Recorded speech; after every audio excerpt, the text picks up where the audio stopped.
नमस्कार दोस्तों, ओम नमः शिवाय। स्वागत है आप सभी का इस नए वीडियो में। ओम नमः शिवाय, जय श्री शिवाय, नमस्तुभ्यम, हर हर महादेव। रविवार की प्रदोष अर्थात शक्ति का दिन, आत्मविश्वास बढ़ाने का दिन, बहुत ही दुर्लभ और खास दिन है। इस दिन हम सभी को बेलपत्र, गुड़, शहद वाला उपाय अवश्य रूप से करना चाहिए। देखिए, यह उपाय विशेष तौर पे उन व्यक्तियों को करना चाहिए जो अपने शिक्षा के क्षेत्र में अर्थात बच्चे हों, कोई भी व्यापारी हो जो अपना व्यापार कर रहे हैं या फिर कोई रोगी व्यक्ति है जिसको कोई ना कोई कष्ट है, तो ऐसे व्यक्तियों को यह उपाय अवश्य रूप से करना चाहिए। यह उपाय आपके जीवन में एक नई चमक, एक नई ऊर्जा लाएगा, साथ ही साथ आपके जीवन में चल रहे जो मार्ग बंद है उनको भी खोलने की क्रिया करेगा। क्यों? क्योंकि यह उपाय जो है प्रदोष के दिन हो रहा है अर्थात रविवार की प्रदोष है। तो यह रविवार की प्रदोष बहुत ही दुर्लभ प्रदोष होती है और बहुत ही लंबे समय में कभी-कभार यह प्रदोष पड़ती है। तो चलिए जानते और समझते हैं पूज्य गुरुदेव की अनुकंपा और कृपा से कि हम सभी को एक छोटा-सा उपाय कैसे करना है और किस क्रिया अनुसार करना है। तो चलिए आइए आगे बढ़ते हैं। लेकिन प्लीज़ उससे पहले वीडियो को लाइक अवश्य रूप से करिएगा और यदि आप चैनल पर नए हैं तो चैनल को सब्सक्राइब ज़रूर रूप से करें। देखिए, यह उपाय हम रविवार के दिन कर रहे हैं अर्थात भगवान सूर्यदेव का दिन और प्रदोष की तिथि पड़ रही है अर्थात भगवान शिव जी का दिन। तो रविवार का दिन और प्रदोष की तिथि इसे हम कहेंगे रवि प्रदोष और ये हमारे जीवन में एक नई चमक, एक नई ऊर्जा अर्थात भगवान सूर्यदेव जैसी ऊर्जा, भगवान शिव जी जैसी हमारे अंदर बुद्धिमत्ता, हमारी स्थिरता आती है, हमारे अंदर एक नई तेज आती है और एक नई ऊर्जा आती है, किसी भी काम को करने के लिए एक लगन आती है। तो हम सभी भगवान शिव जी और भगवान सूर्यदेव जी को अर्घ देंगे, उनको याद करेंगे ताकि उन भगवान शिव और भगवान सूर्य जैसी एक नई चमक, एक नई तेज, एक नई ऊर्जा और एक नई बुद्धिमत्ता हमारे जीवन में है, जिससे कि हम उस कार्य को भी कर सके जो कार्य हमारे जीवन में रुका हुआ है, जिस कार्य को हमने करना बंद कर दिया है, अटका हुआ है, हमें ऐसा लगता था कि यह काम हम पूर्ण नहीं कर पाएंगे या फिर कोई ऐसा काम जो हमें प्रारंभ करना है परंतु कोई ना कोई रुकावट आ रही है, हम उस कार्य को भी प्रारंभ कर सकते हैं और उसके लिए हमें जो अड़चने आ रही थी, जो समस्याएं आ रही थी, वह समस्याएं भी दूर होंगी। तो हम सभी को क्या करना चाहिए? इस उपाय को करने के लिए सबसे उचित समय की बात करते हैं तो सबसे उचित समय रहेगा प्रदोष काल का समय।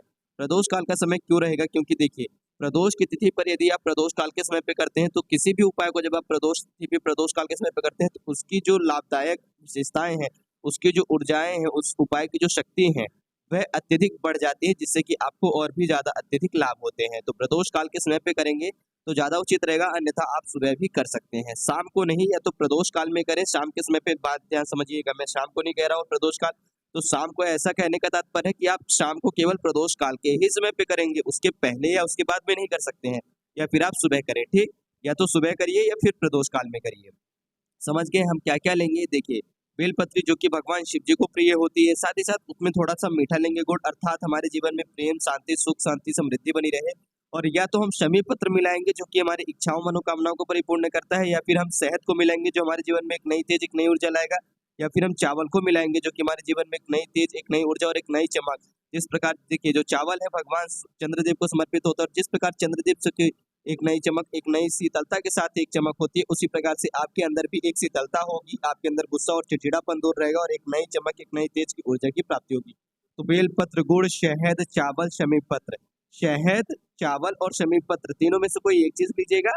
गुड़ और बेलपत्र आपको मिलाना ही मिलाना है, ये दो चीजें अवश्य रूप से मिलाएं। ये सारी सामग्रियां मिला लेने के बाद आप प्रदोष काल के समय पे या फिर सुबह के समय पे भगवान शिव जी के मंदिर में पहुंचते हैं। सारी सामग्रियां आपने अपने जल के अंदर मिला ली है। जल आपको तांबे के लोटे में ही लेना है, इस बात का विशेष रूप से ध्यान रखिए।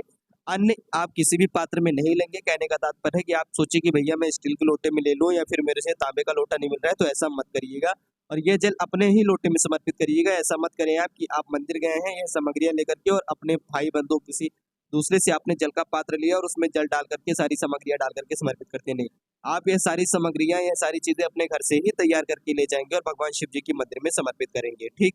अब वहां जाकर के जब आप समर्पित करेंगे तो सुरेश्वर महादेव जी का नाम लेकर के बेलपत्र, चावल, गुड़, शमी पत्र, शहद जो भी आपने मिला करके लाए हैं वह सारी चीजें समर्पित करनी है और भगवान शिव जी से प्रार्थना याचना करेंगे। देखिए, यदि बच्चे हैं, शिक्षा के क्षेत्र में उन्नति चाह रहे हैं, किसी कंपटीशन की तैयारी कर रहे हैं, पढ़ाई में मन नहीं लगता है, उसके लिए आप प्रार्थना करेंगे भगवान सूर्य देव जी से सबसे पहले कि मेरे अंदर एकाग्रता आए, मेरे अंदर एक नई चमक, एक नई तेज, एक नई ऊर्जा है, किसी भी कार्य को करने में मैं अपनी गतिशीलता दे पाऊं, किसी भी कार्य को एक नई गति दूं, जिस गति से मैं चल रहा हूँ उससे भी तीव्र गति से मैं उस कार्य में आगे बढ़ूं। भगवान शिव जी से प्रार्थना याचना करेंगे कि मेरा जो ध्यान है वह भंग ना हो, मैं एकाग्रचित रहूं। जैसे सबसे बड़े योगी भगवान शिव जी हैं, उसी प्रकार आपके भी अंदर होने की अनुकंपा कृपा से आपके अंदर भी एक साधना करने की, एक तपस्या करने की शक्ति है। आप भी शिक्षा के क्षेत्र में एक नए तप के साथ, एक नई शक्ति के साथ, एक नई ऊर्जा के साथ सफलता प्राप्त कर सके।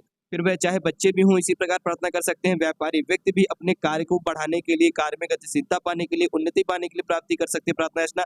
साथ ही साथ ध्यान दीजिएगा, रोगी व्यक्ति भी प्रार्थना याचना करेंगे अपने प्रकार से सभी प्रकार के रोग और कष्ट को दूर करने के लिए।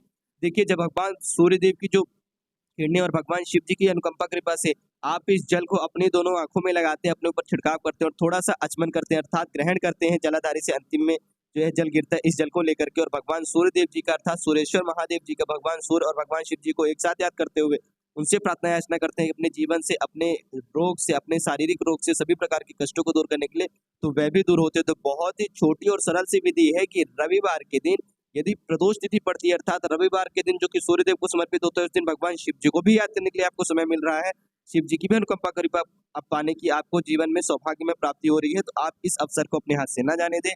भगवान सूर्य और भगवान शिव जी की आप अपने जीवन में अनुकंपा कृपा अवश्य रूप से पाएं। जिस प्रकार भगवान यानी कि देवों में कर्णदेव जैसे भगवान शिव जी के भक्त थे और भगवान सूर्य देव के उपासक थे, उनकी आराधना किए बिना भगवान सूर्य देव की पूजा अर्चना नहीं करते थे, उसी प्रकार यदि आप यह रविवार की प्रदोष के दिन यह क्रिया करते हैं, तो आपको भी एक नई चमक, एक नई तेज, एक नई ऊर्जा की प्राप्ति होती है, किसी भी कार्य को करने की क्षमता की प्राप्ति होती है। साथ ही साथ आपकी जो मार्ग आपको बंद होते दिख रहे थे, वह भी खुलने प्राप्त हो जाते हैं, और आप हर क्षेत्र में, हर कार्य में एक नई चमक, एक नई तेज, एक नई ऊर्जा और एक नई बुद्धिमत्ता, एक नए प्लान के साथ काम कर सकते हैं। तो बहुत ही सरल और सहज रूप से समझाने का प्रयास किया गया है, गुरु जी द्वारा बताया गया छोटा सा उपाय कि कैसे आप रविवार प्रदोष के दिन यानी कि रविवार प्रदोष की जो शक्ति होती है उसको प्राप्ति करेंगे, अपने जीवन में एक नए प्रकार से आत्मविश्वास को बढ़ाएंगे, आपके अंदर एक नई चमक, एक नई तेज, एक नई ऊर्जा बढ़ेगी इस छोटे से अद्भुत उपाय को करके। तो इस उपाय को अवश्य रूप से करिएगा, एक नई ही ऊर्जा की प्राप्ति होगी और आपको अपने जीवन में एक नई सफलता मिलेगी, एक अलग सी अनुभूति होगी। तो जरूर रूप से करें। कुछ भी प्रश्न हो तो अवश्य पूछिएगा। जय श्री शिवाय, नमस्तुभ्यम, हर हर महादेव, ओम नमः शिवाय।